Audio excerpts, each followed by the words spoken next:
பிஸ்மில்லாஹிர் ரஹ்மானிர் ரஹீம். அன்னாஸ் சூராவின் ரத்தின உபதேசம்.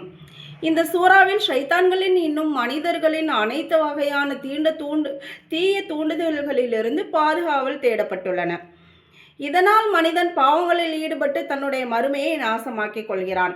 தேவையில்லாத விஷயங்களில் ஈடுபடும் போது நம்முடைய மறுமை வாழ்க்கை கெட்டு போயிடுது அப்படின்னு அல்லாஹ் சொல்றான். ஒரு ஹதீஸில் நபி ஸல்லல்லாஹு அலைஹி வஸல்லம் அவர்கள் கூறினார்கள், குழந்தை பிறந்தவுடன் அதன் உள்ளத்தில் ஊசலாட்டங்களை ஏற்படுத்துவதற்காக ஒரு ஷைத்தான் ஏவப்படுகின்றான். அக்குழந்தை அல்லாஹ்வை திக்ரு செய்தால் பின்வாங்கி சென்று விடுகிறான். அக்குழந்தை மறதியில் இருக்கும்போது மறுபடியும் முன்னேறி வந்து தீய எண்ணங்களை விதைக்க ஆரம்பிக்கிறான் அப்படின்னு சொல்லிட்டு அண்ணா இப்னு அப்பாஸ் ரலியல்லாஹு அன்ஹுமா அவங்க சொல்கிறாங்க.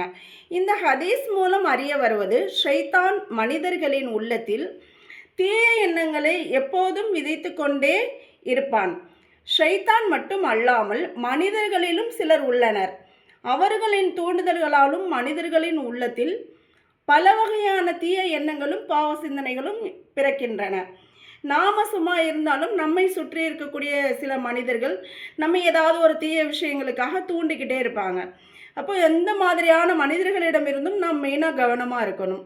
இதிலிருந்து தப்பிக்க ஒரே வழி, மனிதன் தன்னை அல்லாஹ்விடம் ஒப்படைத்து விடுவதே. அவனிடம் தன்னை முழுமையாக ஒப்படைத்து விட்டால் எந்த சக்தியாலும் தீங்குகள் விளைவிக்க முடியாது. அல்லாஹு தஆலா அனைத்து வித தீய எண்ணங்கள் மற்றும் பாவங்களிலிருந்து நம்மவர்களை பாதுகாப்பானாக. ஆமீன்.